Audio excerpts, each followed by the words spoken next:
Jangan dirahmati Allah Subhanahu wa taala. Pertama-tama kita bersyukur kepada Allah Subhanahu wa taala, tentunya dengan limpahan nikmat yang Allah Subhanahu wa taala berikan kepada kita sehingga kita bisa duduk di sini. Dan ini merupakan sebuah nikmat dari Allah Subhanahu wa taala, di mana Nabi sallallahu alaihi wasallam sering sebutkan, ya, dan sering disebutkan juga di dalam kajian-kajian disebutkan bahwasanya Nabi sallallahu alaihi wasallam bersabda, "Man salaka tariqan yaltamisu fihi ilman sahalallahu lahu bihi tariqan ilal jannah." Barang siapa yang meniti suatu jalan untuk menuntut ilmu, niscaya Allah akan mudahkan baginya jalan menuju surga. Di sini kalau kita lihat akhirnya Allah akan mudahkan baginya jalan menuju surga. Ya. Akan tetapi diawali dengan kata man salaka. Jadi mana dalam bahasa Arab bahwasanya itu artinya sebagian saja. Ya, enggak semua orang. Walaupun di ujungnya disebutkan niscaya Allah akan mudahkan baginya jalan menuju surga. Akan tetapi yang menempuh jalan tersebut hanya sedikit. Enggak semua orang. Ya, walaupun balasannya adalah dimudahkan jalan menuju surga. Sehingga di dalam hadis yang lain Nabi SAW sebutkan nikmatani maghbunun fihi ma katsirun minan nas. Ya, dua nikmat yang mana katsir, banyak orang yang tertipu daya, yang tertipu dengan dua nikmat tersebut. Artinya dia tidak memanfaatkannya dengan benar. As-sihhatu wal faragh, yaitu kesehatan dan waktu luang. Banyak di antara kita, di antara orang yang ketika dia sakit, ya, dia ingin memaksimalkan ibadah, banyak melakukan kebaikan, akan tetapi ketika dia sehat, terkadang dia tertipu atau lupa dengan nikmat tersebut. Begitu juga ketika sibuk, ya, dia ingin belajar, kemudian melakukan amal soleh yang sangat banyak, akan tetapi ketika luang, dia gunakan untuk yang lainnya. Maka ini adalah sebuah nikmat dari Allah Subhanahu wa taala, kita bisa bermajelis di sini. Kemudian selawat serta salam kepada baginda Nabi sallallahu alaihi wasallam, kepada keluarga beliau dan orang-orang yang mengikuti beliau hingga hari kiamat nanti. Kemudian pembahasan kita seperti yang ada di sini adalah pembahasan tentang salat.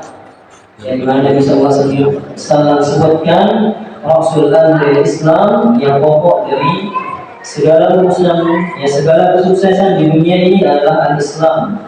Itu ketika kita asyhadu an la ilaha illallah, man qala la ilaha illallah dakhala al-jannah. Ya, siapapun yang mengucapkan la ilaha illallah pasti dia akan masuk surga. Nah, kemudian Nabi SAW melanjutkan wa amuduhus salat. Ya, dan tiangnya atau yang menjadi patokannya, tolak ukurnya dari ucapan kita yang tadi tersebut adalah salat. Ya, artinya kalau salat kita bagus, maka syahadat yang kita ucapkan itu benar-benar bagus, gitu ya. Namun apabila salat kita tidak bagus, ya, jarang-jarang, apalagi misalkan kadang-kadang, bisa jadi syahadat kita tersebut yang dipertanyakan kesahihannya. Nah, oleh karena itu, karena pentingnya masalah salat ini, di sini kita akan mempelajari langsung bagaimana sifat salatnya Nabi Sallallahu Alaihi Wasallam. Kalau kita lihat di judul kitab ini, sifatu salati an-Nabi, ya, tata cara salatnya Nabi Sallallahu Alaihi Wasallam, minat takbir, dari takbir ila taslim, sampai salam, ka'annaka taraha, seolah-olah engkau melihat Nabi Sallallahu Alaihi Wasallam sedang salat. Kenapa disebutkan ka'annaka taraha, seolah-olah kita melihat Nabi? Karena di sini tidak dibawakan aqwal, perkataan-perkataan ataupun pendapat-pendapat, akan tetapi di sini langsung ditaruhkan kita konteks hadis. Ya, dan hadis-hadis ini sudah disaring, ya, di mana tidak diragukan lagi dari kesulitannya. Ya, dan penulisnya adalah al-muhaddits, ya, seorang pakar ahli hadis, gitu ya, di mana beliau menulis banyak sekali kitab-kitab di dalam hadis, baik itu hadis-hadis yang sahih, bahkan hadis-hadis yang dhaif, beliau tulis semuanya. Kemudian sampailah kita kemarin di halaman 21 sekarang, ya, yaitu at-takbir. Takbir. Ya, dari poin 29. Ya, semoga ada yang mencatat gitu ya. Nanti ringkasannya atau tulisannya bisa di-share di grup gitu ya, untuk dimanfaatkan sama yang lainnya. Nomor 29, summa yastaftihu as-salata biqaulihi Allahu Akbar wa huwa rukun. Kemudian beliau, ya, maksudnya di sini Nabi SAW, memulai atau membuka, ya, istiftah, membuka, mulai sholat beliau biqaulihi, dengan ucapan beliau Allahu Akbar, wa huwa ruknun, dan kata Allahu Akbar ini adalah rukun. Nah, jadi di sini perlu kita perhatikan bahwasanya yang dimaksud dengan takbiratul ihram adalah ucapan Allahu Akbar, lafaz takbirnya, bukan mengangkat tangannya. Jadi ucapan Allahu Akbar. Ya. Sekarang ini sering terjadi, terutama ketika kita sholat Id, terutama ya, ada takbir zawaid, namanya takbir tambahan, dan disunnahkan mengulang takbir atau menambah takbir. Dan takbir di sana yang dimaksud adalah ucapan Allahu Akbar-nya. Tapi ada kadang-kadang diulang gitu ya, diulang mengangkat tangannya. Padahal yang dimaksud di sana adalah ucapan Allahu Akbar. Ya, Allahu Akbar, lafaznya itu. Ya, bukan gerakan tangannya itu. Jadi yang dimaksud dengan takbiratul ihram rukun di sini adalah ucapan Allahu Akbar. Jadi kalau misalnya ada orang yang sholat Allahu Akbar, tapi dia tidak mengangkat tangan, berarti dia sudah melakukan rukun dan sholat itu sah. Kalau sebaliknya dia angkat tangan, tapi tidak ada Allahu Akbar-nya, berarti tidak sah. Karena yang rukun itu adalah ucapan Allahu Akbar. Ya. Dia qaulihi sallallahu alaihi wasallam, kemudian ini diperkuat juga dengan sabda Rasulullah sallallahu alaihi wasallam, "Miftahus salati at-tuhur." Dan yaitu pembuka dari sholat adalah suci. Jadi sebelum kita sholat itu harus kita suci terlebih dahulu. Wa tahrimuha at-takbir. Dan awal diharamkannya segala sesuatu, maksudnya tidak boleh kita melakukan sesuatu kecuali rukun-rukun sholat itu dimulai dari takbir. Nah, setelah kita takbir tidak boleh kita berbicara, tidak boleh kita itu ngobrol, tidak boleh kita itu melihat yang lain-lain kecuali tempat suci. Wa tahliluha, dan tempat bebas, yang maksudnya setelah kita terbebas bisa melakukan yang lainnya itu setelah salam taslim, setelah kita salam. Di sini yang dimaksud awalnya adalah takbir. Kemudian nomor 30 perinciannya, wala yarfa'u sautahu bitakbiri fi kulli salawatin, dan tidak mengangkat suara ketika takbir di semua salat, illa idza kana imaman, kecuali ketika dia menjadi imam. Jadi ketika kita sholat berjamaah, yang mengucapkan Allahu Akbar itu hanya imam. Yang itu hanya imam. Beda ceritanya kalau misalkan kita itu sholatnya sendiri. Kalau kita sholat sendiri, maka kita ucapkan Allahu Akbar. Ya, tapi di sini banyak sekali kadang-kadang kita dengar seperti yang Anda sampaikan tadi. Jadi itu bagaimana hukumnya tikrarut takbir imam. Ya, bagaimana hukumnya mengulang takbirnya imam seperti yang di Masjidil Haram, ya. Allahu Akbar, berulang, Allahu Akbar, berulang, ya. Ya, maka di sana jawabannya adalah boleh. Ya, karena keumuman hadis di mana Nabi SAW ya pernah menjadi imam dan beliau sedang sakit. Kemudian di belakang imam itu langsung Abu Bakar As-Siddiq. Dan karena Nabi SAW sedang sakit, jadi suara beliau itu kecil, ya tidak didengar oleh makmum-makmum yang lainnya. Apalagi di akhir ketika Nabi SAW sakit itu sahabat sudah banyak, ya, kaum muslimin sudah sangat banyak, sehingga perlu diulang, ya, diulanglah oleh Abu Bakar yang ada tepat di belakang Nabi SAW. Jadi ini boleh, tetapi bukan keharusan. ya. Dan di zaman sekarang alhamdulillah kita sudah ada mikrofon gitu ya, di mana suara imam itu kedengaran, ya, terdengar dengan jelas. Sehingga kalau suara imam itu jelas kedengaran, ya kita dengar, maka ini boleh tidak dilakukan. Nah, tapi kalau misalkan ada yang melakukannya, maka tidak masalah. Dia memegang keumuman hadis di mana Nabi Sallallahu Alaihi Wasallam pernah melakukan hal tersebut. Ya. Kemudian nomor 31, wa yajuzu tablighul muadzin takbiral imam ila nas. Ini pembahasan yang tadi. Dan boleh mengulang atau menyampaikan muadzin takbiral imam ila nas, yaitu takbirnya imam kepada jamaah. Idza wujidal muqtadi lidzalik, kalau ditemukan keperluan pada hal tersebut. Kama imami, seperti imam yang sedang sakit, waqfi sautihi, atau dia sehat tapi suaranya lemah. Waqfi lemah, sautihi suaranya lemah, kecil, gitu. Au kathratil musallina khalfahu, atau jamaah yang sholat di belakangnya itu sangat-sangat banyak, dan ini terjadi di zaman Nabi SAW dan di akhir hayat beliau. Namun kalau kita lihat di dalam hadis, ya, terutama ketika kita belajar dalam mustalah hadis, kita akan temukan pengulangan takbir oleh yang di belakang ini, yang di belakang imam ini hanya sedikit, ya, di mana ketika Nabi SAW sedang sakit saja. Adapun dari awal pensyariatan sholat sampai sebelum Nabi SAW sakit itu tidak diulang sama sekali. Artinya lebih utama tidak diulang. Ya, dan ini yang mengulang itu di belakang imam saja. Adapun kalau dia jauh, apalagi sampai kedua, sampai ketiga, ketika imam Allahu Akbar, kemudian dia Allahu Akbar, maka ini tidak sesuai dengan konteks yang ada di sini. Wala yukabbirul ma'mum, dan tidak boleh seorang makmum mengucapkan takbir illa akiba intihai imami minat takbir, kecuali setelah imam selesai mengucapkan takbir.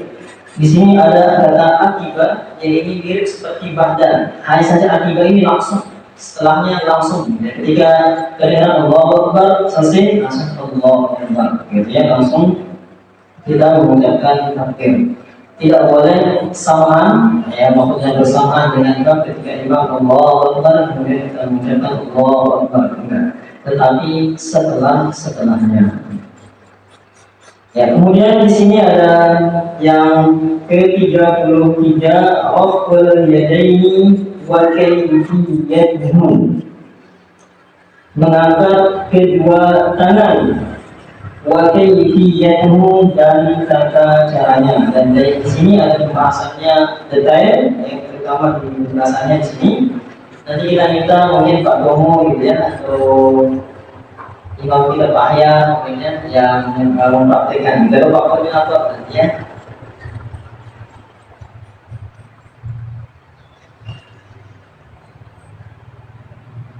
Wa yarfa'u yadayhi ma'at takbir.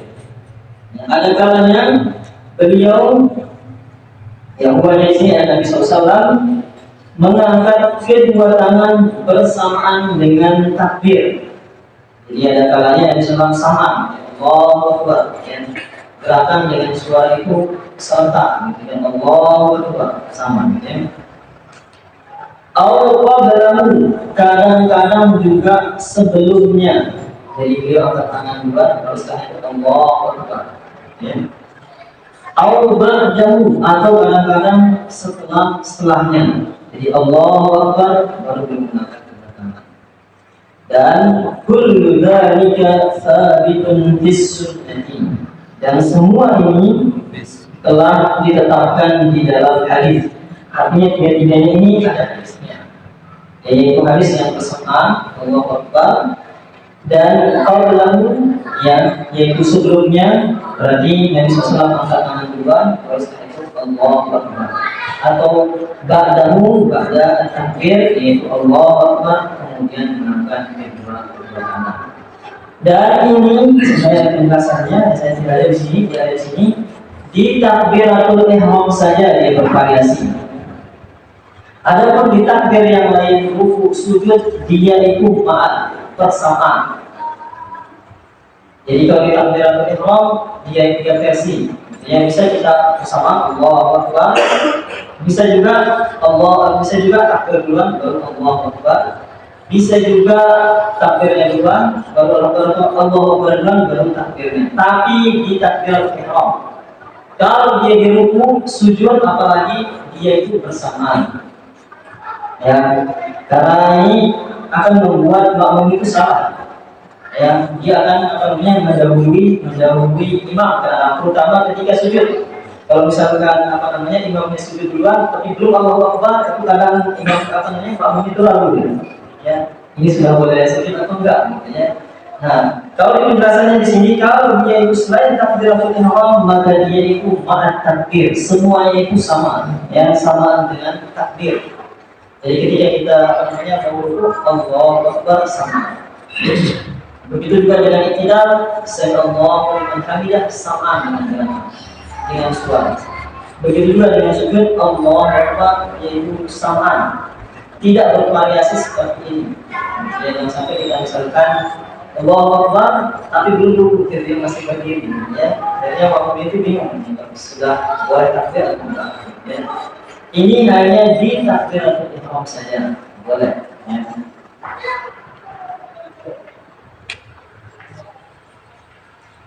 Kemudian di sini ada kaitannya wa yarfa'u man yudatai al-asabi. Dan Nabi SAW mengangkat kedua tangan beliau mamdu itu terbuka. Artinya dia lurus. Ya enggak seperti ini, enggak apalagi enggak seperti ini, tapi dia itu terbuka. Mamdu itu terbentang. Ya. Al-asabi, jari-jarinya ini lurus. Ya. Karena kita lihat nanti banyak style gitu ya, terutama di masalah takbir. Kita baca dulu. Wa yaj'alu kaffaihi hadwa mankibaihi. Nah, di sini disebutkan ini bukan ucapan yang melainkan ini adalah nas hadis. Ya. Dan Nabi SAW mengangkatnya hadwa mankibaihi, yaitu sejajar dengan pundak. Yang pertama itu sejajar dengan pundak kita yang. Jadi saatnya diangkat, dia itu sejajar dengan pundak kita yang di sini. Ya, sejajar. Dan jarinya ini lurus, gitu ya, lurus begini. Patung contohnya.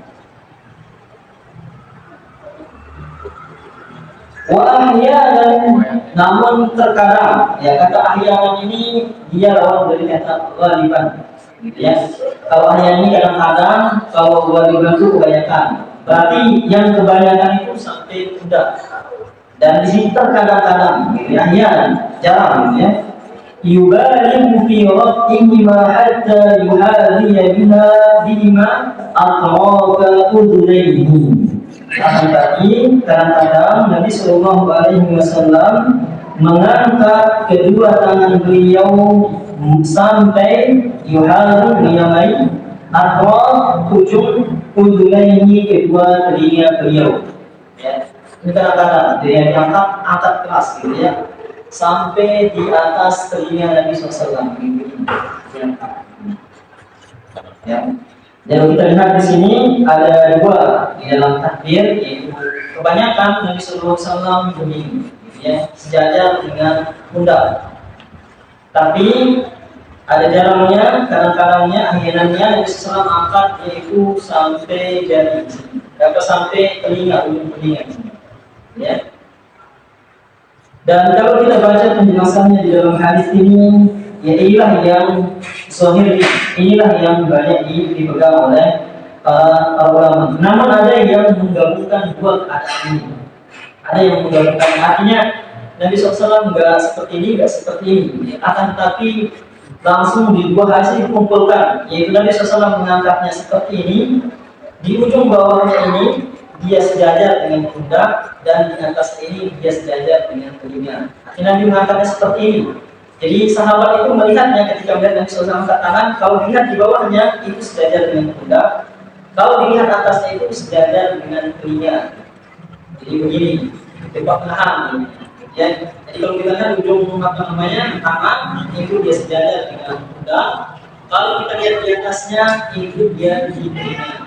Ya, dan kalau kita lihat di kitab-kitab, terutama di samping sini, itulah yang kebanyakan dipegang, ya, di mana digabungkan dua-duanya, yaitu di bawahnya itu dengan pundak dan di atasnya itu dengan telinga.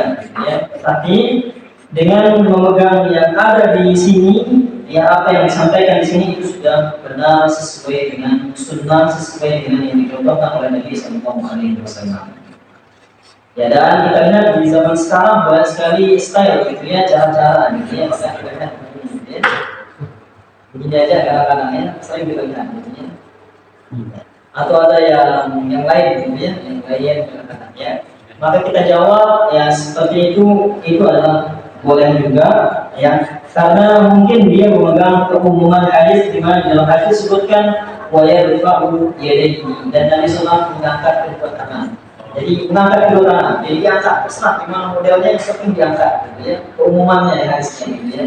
Tetapi kalau dibaca rinciannya, maka kita akan temukan kalau kita ingin contoh, kita ingin sama, gitu ya, kedua, maka kita angkat yaitu seperti ini, yang sejajar dengan pundak atau sejajar dengan telinga dengan jari jemari itu lurus, gitu ya, seperti ini, gitu ya.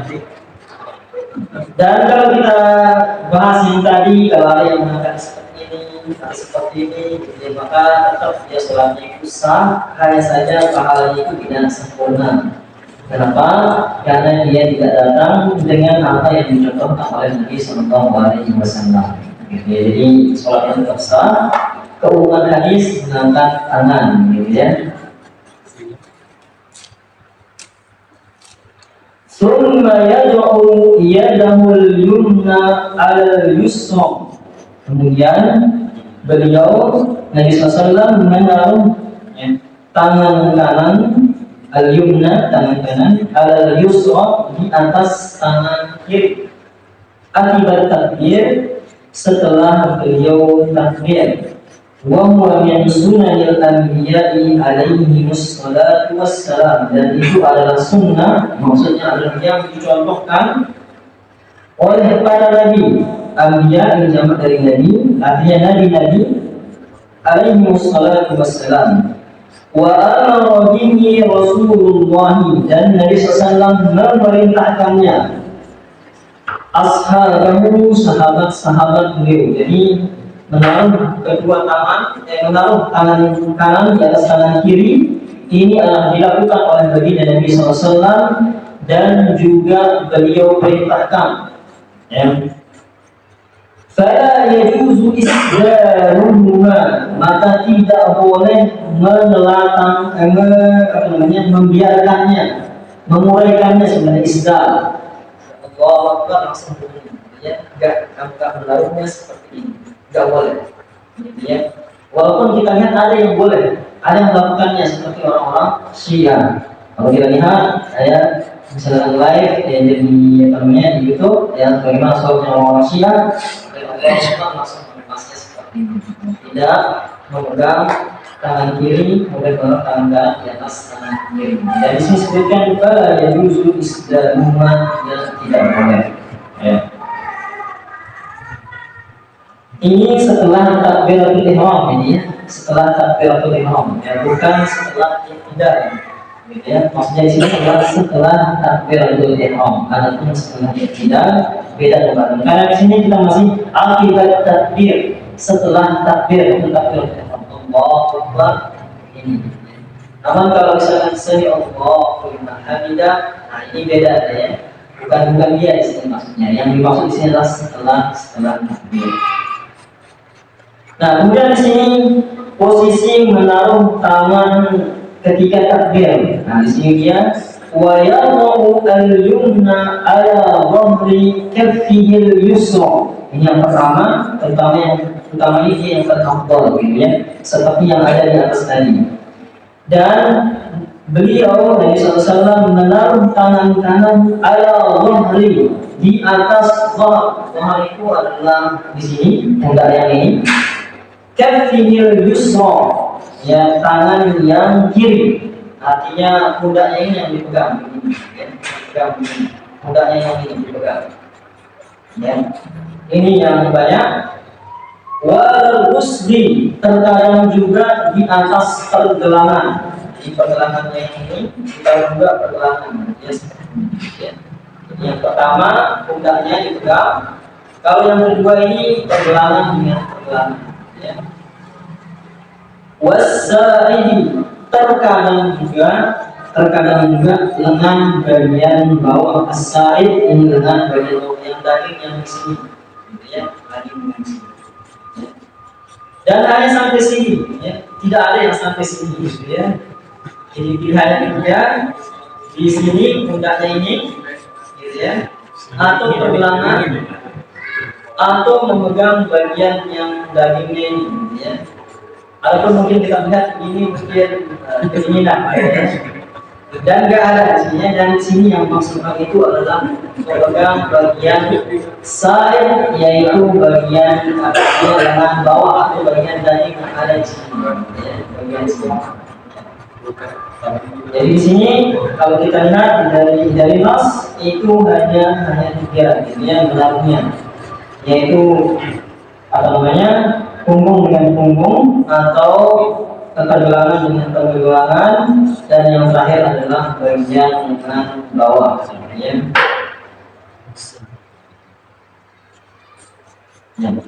Wa taratan yaqbidu bil yumna al yusra, dan tawatan ini artinya karena atas sekali, gitu ya, sekali masa, gitu ya, jarang, gitu ya. Yaqbid itu memegang dengan keras, ya Allah, yang dipegang. Bil yumna, tangan apa namanya, yang kanan al yusra, dipegang dengan keras, gitu ya.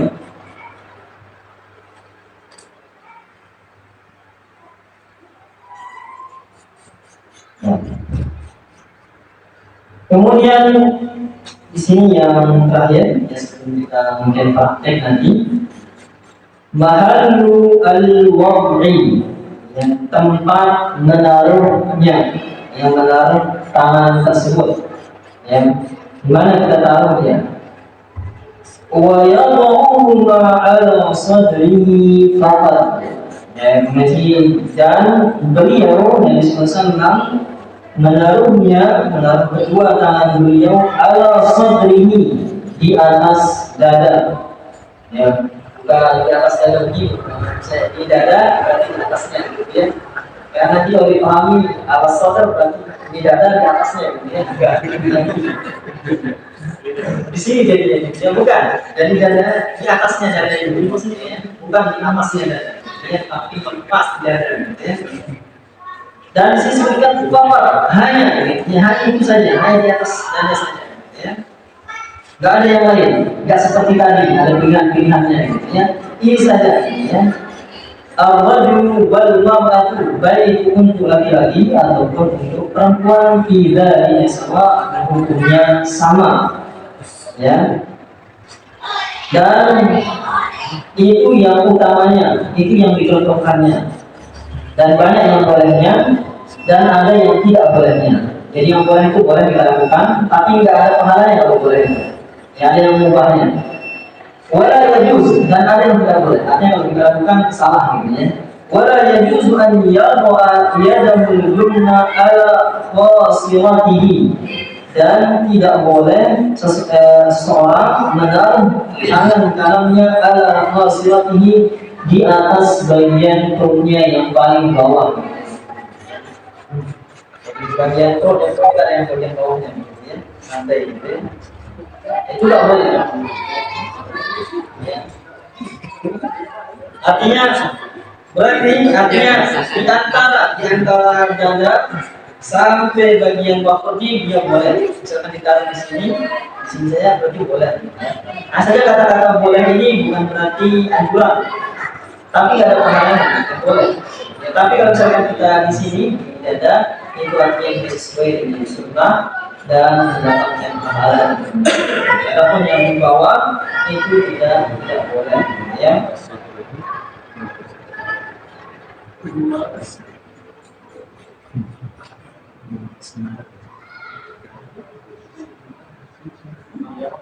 Ya, dan inilah yang berkaitan dengan takbir. Ya, dan insya Allah di pertemuan selanjutnya kita akan lanjutkan dengan apa yang harus kita lihat ketika sholat, kemudian doa istiftahnya, dan begitu juga dengan bacaan-bacaannya. Insyaallah kita akan jelaskan di pertemuan selanjutnya. Yang kalau bisa sudah masuk, ya. Sebelum dia tutup, ya. Masih 8 menit. Ya. Berarti kita minta praktek gitu ya dari Pak Tumong. Praktek aku baca gitu dari Pak Tumong. Oh, praktek aja. Praktek baca. Oh, praktek baca. Apa sih praktek baca? Nambahin gitu. Ya, jadi kita ulang di sini mulai dari takbir, gitu ya. Di sini disebutkan bahwasanya Nabi SAW takbir itu dengan 3 ya, di nomor 33 dengan 3 cara. Ya, bagaimana kalau takbir Ada yang bersamaan. ada yang bersamaan, silakan. Oh, di sini. Di sini kan belum. Iya. Nanti masuk YouTube apa? Biar masuk YouTube. Bersamaan. Allah Akbar. Ada yang duluan bergerak. Ya, sebelumnya. Ya. Allahu Akbar. Yang kedua ada yang ketiga takbir dulu baru bergerak. Allahu Akbar. Pas ya. Posisinya kurang. Oh iya ya.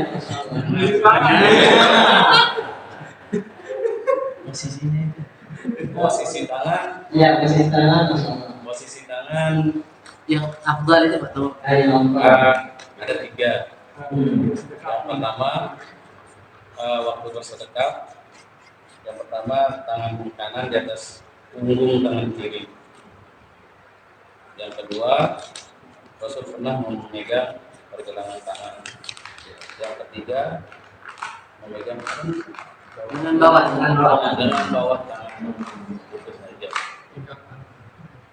Dan kemudian yang afdalnya di mana? Yang afdalnya di atas dada. Di atas dada. Yang dilarang, yang tidak boleh. Yang tidak boleh di bawah pusat. Ya. Itu kalau perutnya besar menahan biar aja. Di sini di tahap yang pertama. Di sini masalah wa kana yarfa'uhu mamdudatan asabi. Nabi sallallahu mengangkat kedua tangan beliau dengan jari jemari yang terlentang, gitu ya. Dan di sini la yadhaq bainahuma wa la yadhunna. Ya, Nabi sallallahu tidak meletakkannya, tidak meletakkan seperti ini. Dan tidak juga dibuka lebar, gitu ya, artinya standar sebenarnya dia normal, gitu ya. Normal, ya, tidak diletakkan, tidak juga dibuka lebar, gitu ya.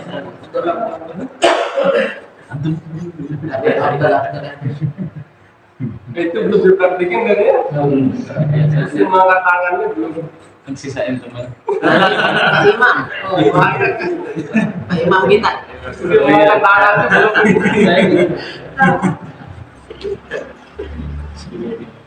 Ya, di sini sebutkan kemudian al-khasirah, apa yang dimaksud dengan al-khasirah yang terakhir tadi itu adalah asul alladhi kana yunha anhu. Dan di sini maksudnya adalah nomor 7, yaitu bagian bawah perut, gitu ya, bagian perutnya bawah besar, bagian bawahnya perut kita, ya. Dan itu yang dilarang oleh Nabi SAW. Adapun yang lainnya maka itu boleh. Yang boleh di dalamnya itu misalkan kalau perutnya itu boleh ya. Asalnya kata-kata lupa boleh ini berarti ada pahala dari dosanya, ya. Ada apa-apa ya. Asalnya itu tak boleh. Tapi kalau misalkan dia taruh di saudara maka itu sesuai dengan sunnah Nabi SAW. Ada yang tidak bersedekah ini, ya Allah lurus saja kadang-kadang. Ya ada makanya seperti yang kita jelaskan tadi ada ya. Kalau di orang Syiah yang kita lihat nanti misalkan ada ya langsung di namanya tidak dipegang. Ya, dan di sini jelas asal disebutkan bahwasanya dari SAW melarang isdal itu adalah menguraikannya. Ya nggak namanya sedekah ya. Ya silakan kalau misalkan kita lanjut kayak saya. Yang kita Ini Ustaz, apakah setiap takbir Allahu Akbar itu di mana saja kita boleh mengangkat tangan? Nah nanti dia disebutkan ada empat takbirnya itu. Ya ada empat. Kayaknya ada dari nanti di masalah Selamat. ya. Kita Ada ada di sujud dan dia di akhir nanti diakhirkan dia. Ya, intinya mungkin ada di antara kita yang berbeda terutama ketika tidak gitu ya. Kayak tidak mungkin ada sebagian yang saya Allah mengamalkannya dan ada yang Allah mengamalkan tanpa mengangkat. Dan di sana juga termasuk dia mengangkat. Kemudian ada apa? Begitu juga dengan ketiga sujud yang empat yang masalah dari imam ketika duduk kemudian bangkit dari rukuk dan ketika diangkat ya semuanya. Dan ini seperti yang kita bilang sunnah. Nah ini pengertian sunnah ini beda-beda ya. Kalau di zaman dahulu orang yang kata sunnah itu untuk melakukannya gitu ya. Jadi sunnah berarti dilakukan oleh Nabi, berarti kan contoh gitu ya. Tapi kalau di zaman sekarang beda. Ya ketika dia mendengar kata sunnah langsung terbayang di kepalanya itu adalah pengertian usul fiqhnya, yaitu dilakukan dapat pahala, tidak dilakukan tidak dapat dosa gitu ya. Akhirnya nggak apa-apa gitu. Ini sunnah berarti tidak dilakukan gitu ya. Ini biasanya di zaman sekarang gitu ya. Harusnya kalau kita dengar kata sunnah berarti kita lakukan gitu ya. Karena mencontoh artinya kita mendapatkan pahala juga gitu ya. Pahala melakukan yang sesuai dengan apa yang dilakukan oleh Nabi Sallallahu Alaihi Wasallam. Ya, dan pahala qudwah yang pahala kita mencontohnya. Ya silakan kalau misalkan ada yang menanyakan lagi.